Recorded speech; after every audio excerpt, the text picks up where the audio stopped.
My name is Bill Amaral. Thanks for being here today. I'm the founder of Careers with Coach Bill, and what we're going to talk about today is creating a career situation that aligns with every part of your life. I'll start with this.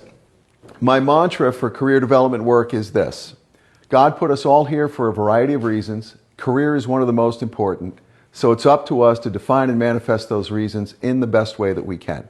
And my whole program and the book that I wrote called Finding God's True Purpose for Your Career is designed to make sure that you manifest all those things in your career and in your life. So first I'm going to start out with what I call phase zero. Probably 40% of the clients that I work with go through this, which is, I'm not sure what I want to do next or why. So what I'm going to do here is go with a what and a why. And to resolve this, I have 7 exercises, but there's a diagram that I'm going to put here that will make this clear enough, and I'm going to use a couple other colors here. I find that people will manifest their best work and their best lives when they're in the middle of these 4 circles. And these 4 circles stand for what you're good at, what you enjoy doing, what you can get paid for and paid for well, and what the world needs. You're going to see a lot of initials here, so just go with me on this. But if you do things you're good at, you enjoy doing, you get paid for, and what the world needs, not only do you win, everybody around you wins. And that's the most important thing. You wake up in the morning with this feeling of, I'm loving where I'm going today, in whatever form that might mean. So we go through this and several exercises that I've put together. One I've used with the permission of an author. His name is Matthew Kelly. And we do 4 exercises about your past, 2 exercises about your present, including a summary of a Myers-Briggs. We might do a DISC, again, assessment just to see where you are. There are no right or wrong answers. It's all about where you are. And then the futuristic exercise, which is what I found to be some of the most revealing, important things that I've ever worked with people. And I've done this with about 120 clients so far. And it looks at it like this: in 14 areas of your life, and I won't go through them all right now, what do you want to manifest before you're in hospice and you have no control over what you're doing at that point? And the exercise asks you to look not from today going forward, because looking uphill can be daunting. It can be frustrating. It can be, wow, how am I ever going to do that? Look at it from your hospice bed back to today. Say to yourself, this is what I accomplished. This is what I became. This is what I experienced. This is what I contributed. So all of these then dovetail into the what and why about what your next career move is. And I've worked with people who are right out of college, have no idea what they want to do. And I've worked with people who have been doing something for 30 years. I'm tired of this. I don't know what I want to do next. Everybody has been given unique talents, abilities, and skills. And it's my role as a facilitator to figure out what those are.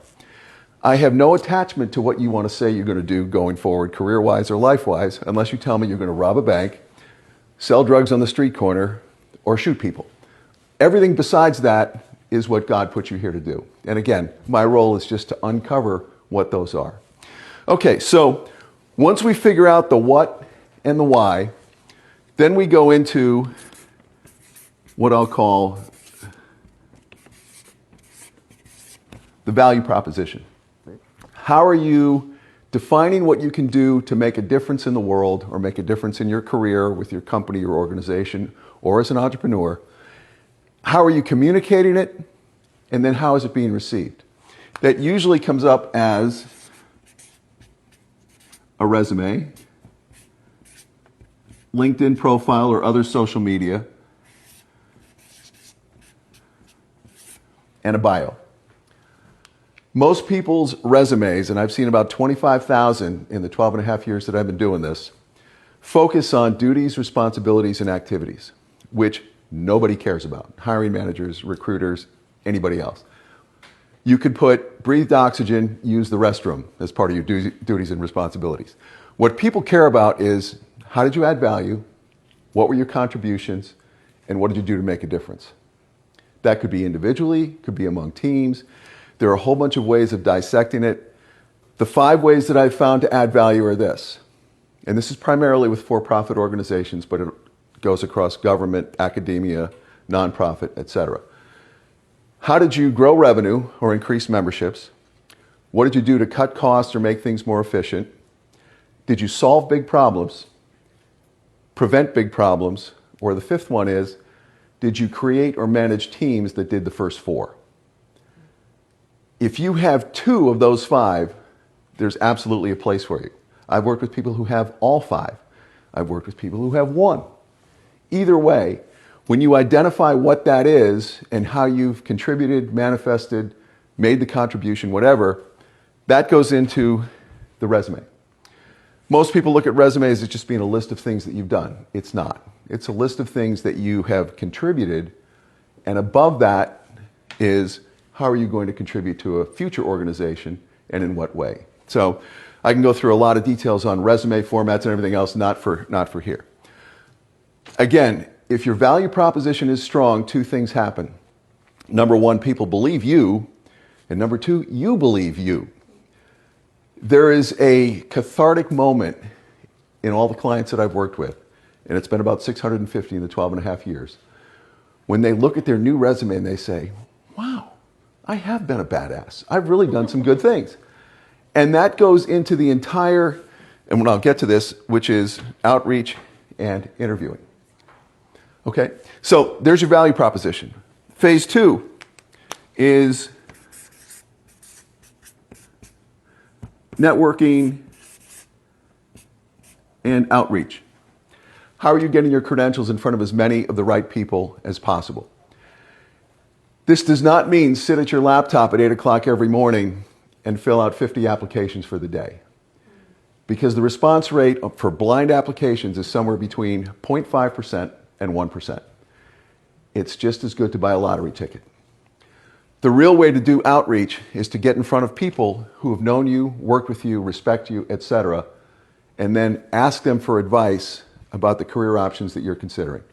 Way more detail than this, but I'll give you a really good example. Guy I played basketball with back in New Jersey came up to me and said, hey, I just got a new job. What happened? Well, I had a drink with a friend that I'd worked with at this one company 15 years ago, and he told me about a position that was available in New Jersey. By the way, Jeff, my friend, had been commuting an hour and a half one way to New York City for 20 years. And this position was 20 minutes from his house. And his friend said to him, look, I interviewed for this position. They made me an offer, but during the time of the interviews, I got a promotion at my current company. I didn't think it was the right time for me to move. But the first person I thought about is you. He said to Jeff, would you be interested? Jeff said, yes. 4 weeks later, he's in the vice president's chair. From somebody who recommended him who didn't even work for the company. Advocates are incredibly important throughout the entire interview process, the whole job search, career search process. Advocates are your most important thing after you've put together the foundation of a good value proposition. Okay, I could go into more detail on that, but I'll pass on that for now and talk about interviewing and negotiating. If you've done these 2 properly, your interviewing and negotiating are going to be really easy. The first thing is that most people are good talkers but not good interviewers.